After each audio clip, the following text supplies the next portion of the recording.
things really quick before we get going. Scott, you brought up a good point. Let's talk about mise en place. What is a mise en place, right? So it's actually a French term. I believe it means put in place. So what does that mean? That means everything has a place, everything's in its place. It also means being prepared. So whenever you go to battle, whenever you go right before you start service in a restaurant, let's say you get there at 2 and you open at 5.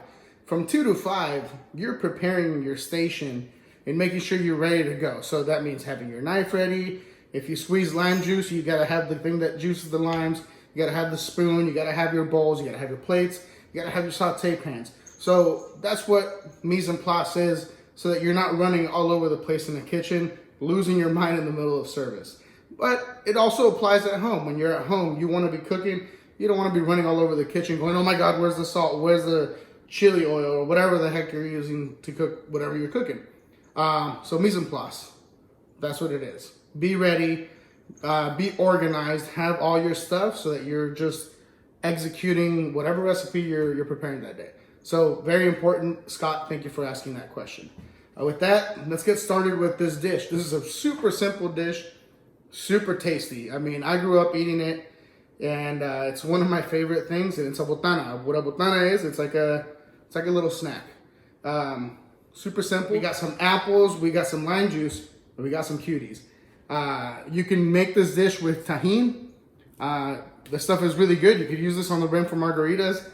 That's how I really like this stuff. I'm not gonna use this today, but I just wanted to show you an easy way to avoid using these two ingredients, which I personally love to use, which is just using some ancho chili and some salt and lime juice. And that'll give you an explosion of flavor that'll wake your taste buds up. You'll get that like feeling right here that makes you go, oh my God.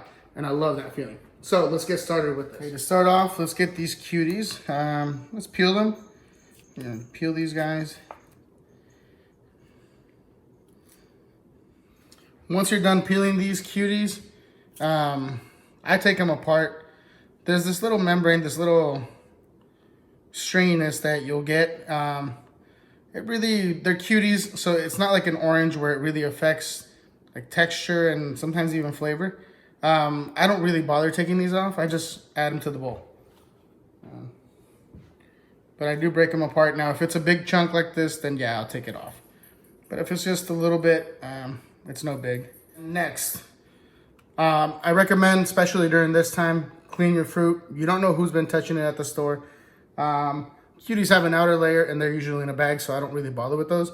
But with an apple, you do want to clean it right before you use it. You can use mangoes, you can use watermelon, you can use, I think even strawberries would be good with this. I just like these ones because I like the color variation, and I like apples and I like cuties. Make sure you keep your knife sharp.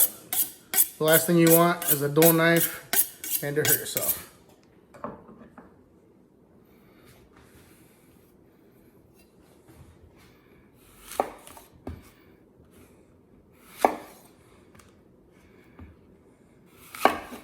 So as you can see, cut them all in half. Now I'm working with flat surfaces, right? I cut these guys in half again. This is another tool that works really good for this.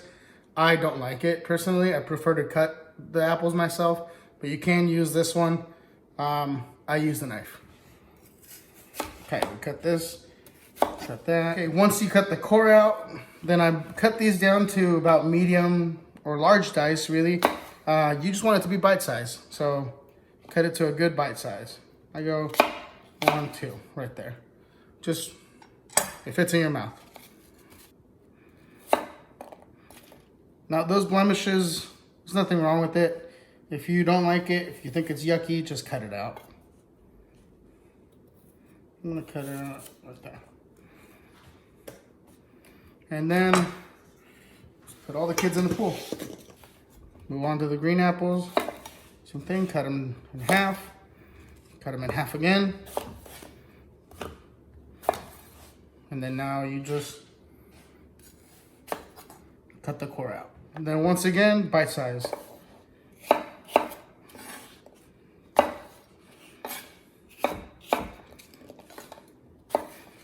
At this point, cut this in half. So what the acid does, what the lime juice does, not only imparts really delicious flavor, but it makes it stop that browning process. The oxidation, it really cancels that out. So let's put this guy. And you don't have to put all 4 halves. It's really up to you and your taste. You can put just enough to barely coat it. I like a lot of the juice left over at the bottom because I like to drink that juice. So I'm gonna put a little extra lime juice on my stuff. And if you don't have one of these things are awesome. I recommend highly that you get one. They make your life easier. After this, okay, we put a little bit of the ancho chili powder. And by a little bit, I mean put a lot. I put a lot. But it's up to you and what you want. If you like it to have a little more kick, put some cayenne pepper in there. You know, you do you. Live your best life. Cool. And just a little bit. All right, and that's what it looks like at that point. And then salt. I mean, I wouldn't go too heavy on the salt. It's still supposed to be, it's a sweet slash savory slash a little bit, got that spicy snack. So don't go too heavy on the salt. I just go 1. Let's go 2 in a pinch. You can always add some more, right? But the last thing you want to do is ruin your dish by putting too much salt to begin with. And then you can do this, or you can use your smallest spoon that you have and just, you know, give it a little toss like that.